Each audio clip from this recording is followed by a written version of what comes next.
Welcome back to Titanium Man Garage, and I got my new project picked up today. It is a 2000 Big Boss. Now, I haven't posted many videos on this, and let me show you what I got going on here.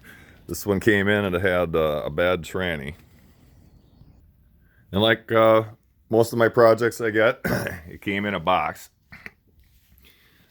The transmission has a hole on the case side. I'm guessing the chain must have snapped off, and yeah, broke the case. So everything came in a box, and yeah, I'm not putting that together.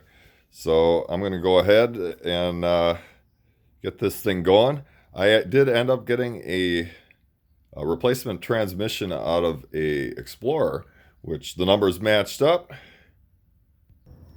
Got her all bolted up. It took me maybe 20 minutes to get this thing in, and I pressure washed it first. Got the plugs in. Just got to hook up the shift linkages, and let me show you this thing. This is actually pretty cool. This came with a lot of goodies.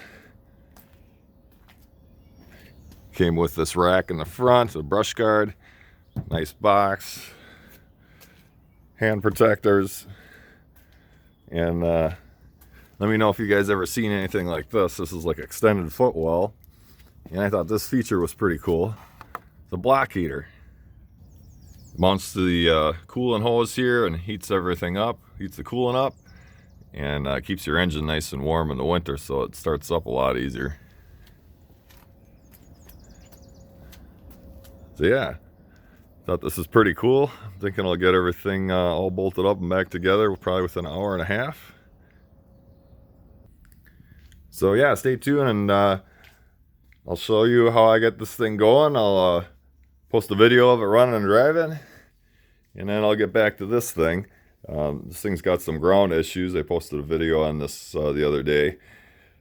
Turns out that everything on the starter relay is pretty crusty and rusty, so I'm going to go ahead and clean all that up.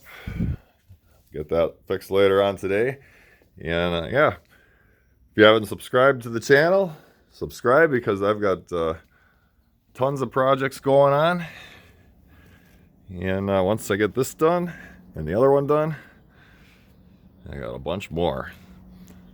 So stay tuned, and I'll show you how I get this bad boy going. And like always, till next time.